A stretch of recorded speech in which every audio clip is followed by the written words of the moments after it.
ayat 74 ada satu benda pelik nak cerita. Tuhan kata apa? Ayat 74. Fasabbih bismi rabbikal azim. Tengok huruf bismi, ba alif sin mim. Betul? Coba tengok di awal Quran. Di awal surah Al-Fatihah. Bismillahirrahmanirrahim. Ada alif ke tak ada? Buka Quran.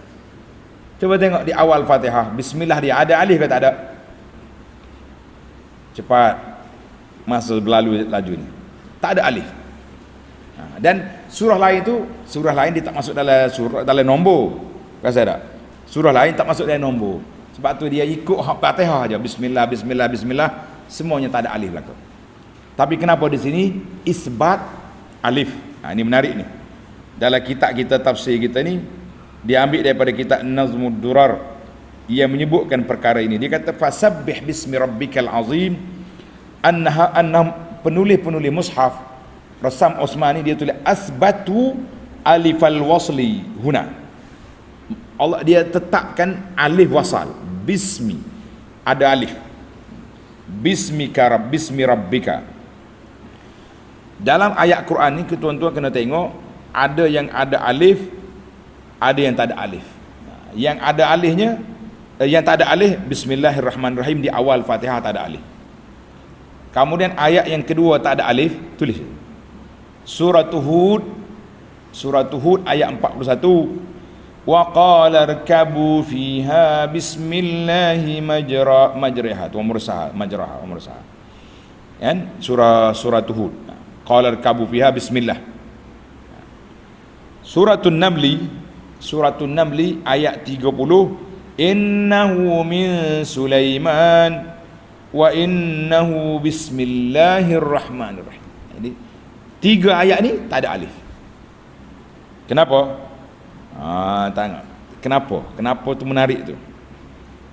Sebab dia kata ayat-ayat yang tiga ini bismi tak ada alif. Sebab yang pertama dia tu di awal ayat, di awal surah, bismi. Awal surah. Yang kedua ayat yang bertujuan nak dekat kita dengan Allah. Dekat kita dengan Allah. Bertujuan memberikan keselamatan dan menjemput kebaikan. Kita kata dengan ayat yang kedua tadi dia kata apa? Innahu min Sulaiman wa innahu bismillah. Mana cepat. Surah aku ni daripada Sulaiman ni kepada Balqis, mu segera terima rahmat Allah Taala ni cepat. Tadi tak ada alif. Rupanya satu alif tu, satu huruf itu memberi kesan kepada Al-Quran. Kemudian ayat yang ketiga, ayat yang kedua tadi, wa qala al-kawfiya bismillahi majriha. Bismillah dengan nama Allah Taala yang kita naik bahtera ini. Itu ayat untuk keselamatan. Maknanya seperti ayat surah dalam surah Ramadan ni. Wa iza sa'alaka ibadi anni fa inni qarib. Kalau hamba aku tanya tentang aku, mu jangan kata, jangan jawab qul, tak. Fa inni qarib. Makna dekat Tuhan. Tapi dalam ayat lain wa in sa'altau fa yaqul. Bila tu bertanya, mu kena jawab wa qul. Jadi kalimah qul sepatah tu panjang. Sama juga di sini, oleh kerana dia ni dalam bab keselamatan, dalam bab segera menerima kebaikan, maka tak ada alif. Bismillah. Satu. Dalam ayat kita ni pula, dalam surah Al-Waqi'ah ni ada dua kali bismi rabbika dengan ada alif. Bismi rabbika ada alif. Dan di penutup surah kita ni, ayat yang ke 96, fasabbih bismi rabbikal azim.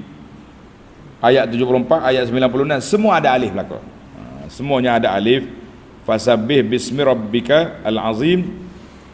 Satu lagi tempat yang ada alif dalam surah Al-Alaq, Iqra bismi rabbika. Iqra bismi rabbika alladzi khalaq. Tiga tempat ni ada alif. Yang lain tu tak ada alif. Sebab apa? Maka apabila kita perhatikan tempat yang ada alif, semuanya tempat nak mensucikan Allah. Fasabbih bismi rabbika, mensucikan, bertasbih kepada Allah Azza wa Jalla. Ayat yang menunjukkan ada alif tu menunjukkan kita ni ada hubungan kita dengan Allah Azza wa Jalla yang begitu mantap, begitu rapat. Kita nak ada hubungan kita dengan Allah Ta'ala begitu rapat, kita mengatakan Alhamdulillah. Dalam Nazmud Durar dia kata apa? Annahum asbatu, ketika menulis tentang 3 ayat ini, kenapa diisbatkan alif? Li'annahu lam yaksur dauruhu, tidak banyak peranan dia sebagaimana dalam Bismillahirrahmanirrahim. Bismillah ni kita guna sentiasa, semua benda bismillah. Maka di sini hanya arahan fasabbih bismi rabbika, maka bertasbihlah kamu dengan menyebut nama Tuhanmu, membersihkan nama Tuhanmu. Wa hazafu minha, maka dalam Bismillahirrahmanirrahim kenapa dihazafkan? Kerana likasrati dauriha, kerana banyak penggunaan dia, dan yang banyak guna maka elok direngkaskan. Satu, itu jawapan yang ketiga. Tadi kita dah jawab permulaan surah. Yang kedua, nak suruh nampak dekat kita dengan Allah Ta'ala dari saat kita naik bahtera, kan? Di saat kita naik bahtera tu nak suruh nampak dekat dengan Allah Azza wa Jalla. Dan juga ketika Sulaiman hantar surat kepada Balqis, dia nak suruh cepat. Tapi dalam masalah ini, masalah tasbih ni hanya 3 kali sebut, maka kita isbatkan alif. Yang pertama kerana penggunaan dia tidak banyak kali. Yang kedua kerana nak menunjukkan alif itu satu perhubungan yang tinggi di antara kita dengan Allah Azza wa Jalla. Wallahu a'lam. Jelas ke tak jelas? Tuan-tuan kena ulang balik dia punya penjelasan ini. Jadi ada tempat dalam bismillah dia ada alif, ada bismillah tak ada alif. Untuk pelajar-pelajar para asatidzah, saya syorkan tengok sebuah buku kecil dia. Nama dia Unwanud Dalil fi Rasmit Tanzil. Unwanud Dalil fi Rasmit Tanzil maknanya setiap tulisan dalam Quran tu ada alif tak ada alif.